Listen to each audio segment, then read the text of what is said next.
A bad week if you like things called Legacy or Battlefront. And would you notice that there's no news if I talk really slow?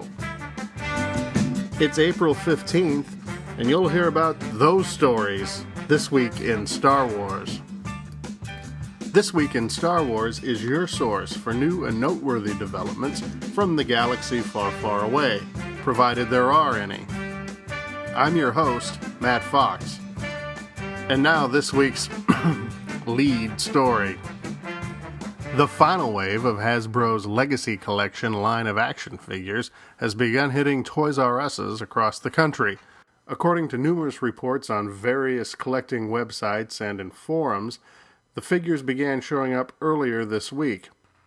Yakface.com has posted pictures which would indicate that the figures are intended for an end cap display beginning on May 1st.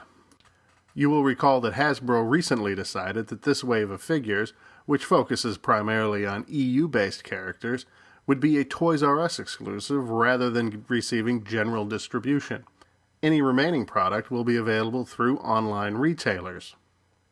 As mentioned before, these are the final figures in the Legacy line, which Hasbro began in mid-2008. These are the last movie-accurate figures that will be released prior to the Vintage line, which debuts in August of this year. In other collecting news this week, Sideshow Collectibles announced that the San Diego Comic-Con exclusive Star Wars 1/6 scale figure will be a blue clone lieutenant in the Mark I armor featured in Attack of the Clones. The piece will go on sale on June 24th for attendees of Comic-Con and on June 25th for non-attendees. Also announced for release on April 22nd is a Yoda vs. Darth Sidious Episode 3 Polystone diorama. In publishing this week, Dark Horse Comics announced that Legacy number 50 will be released in June of this year and will mark the end of the series. Legacy, which has been one of the more popular Star Wars comic titles since its debut in 2006, chronicles the adventures of Cade Skywalker, descendant of Luke and Anakin Skywalker, approximately 130 years after the events of the original trilogy. In more immediate news, this week Dark Horse released issue number 16 of the occasionally published Dark Time series. Also announced this week, the Blu-ray version of Fanboys, the heavily Star Wars influenced and inspired buddy road comedy from 2009, will be available on July 27th, according to Amazon.com. The high-def version of this film was supposed to be released last year simultaneously with the DVD, what was pulled at the last minute. However, fans of the film who couldn't wait for the Blu-ray have been able to order it in the meantime from Canadian resellers. Details are available on yodasnews.com. A couple stories from the video game front this week, both involving the Battlefront series, and both bad news. Kotaku.com is reporting that Slant 6, the video game developing outfit that was supposedly developing the online Star Wars Battlefront game, will no longer be developing the online Star Wars Battlefront game. It must be noted that this game was never officially confirmed by LucasArts and to this point had only been rumored. According to the story, sources close to Slant 6 indicate that Lucasfilm put the project on ice when it became apparent that it would not be available for release this year. Apparently, LucasArts has a very busy schedule for 2011, which made delay of this title unfeasible. Meanwhile, today, April 15th, marks the end of Xbox Live support of original Xbox titles, including, unfortunately, Battlefront 2. While your disc isn't going to turn into a pumpkin and become unplayable, owners will no longer be able to play it online. It just isn't fair. Details of this disaster are also available on Kotaku.com. Lastly this week, the march towards the finale of Season 2 of The Clone Wars continues this week with a new episode, The Zelo Beast Strikes Back, premiering Friday, April 16th on the Cartoon Network.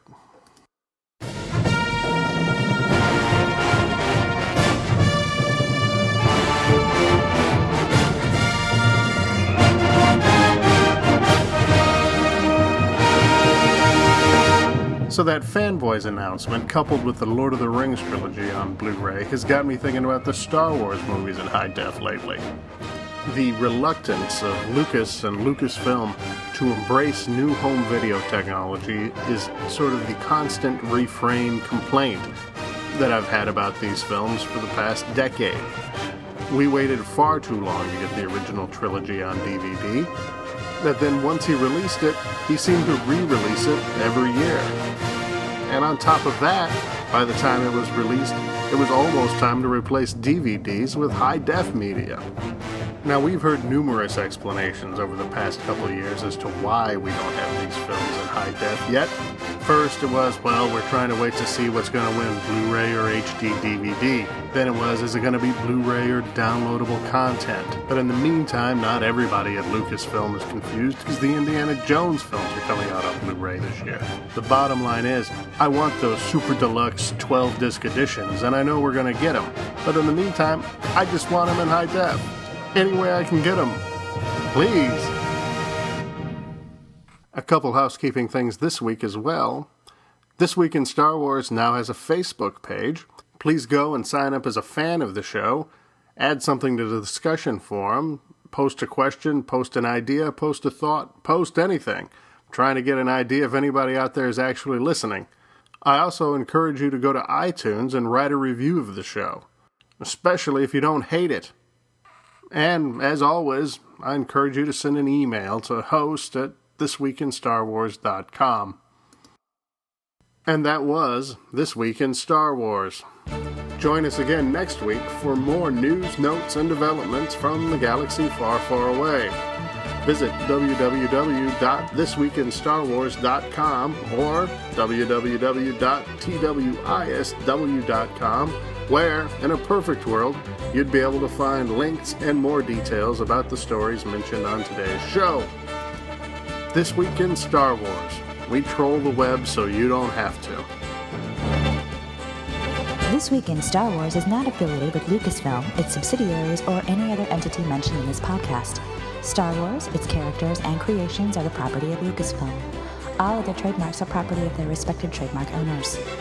This Week in Star Wars is intended for informational and entertainment purposes only. This podcast is copyright 2010 This Week in Star Wars. Invaluable technical assistance provided by WebStorm Interactive. News, comments, and questions can be directed to host@thisweekinstarwars.com. More information, links to stories presented, past episodes, and additional contact information are available at www.thisweekinstarwars.com.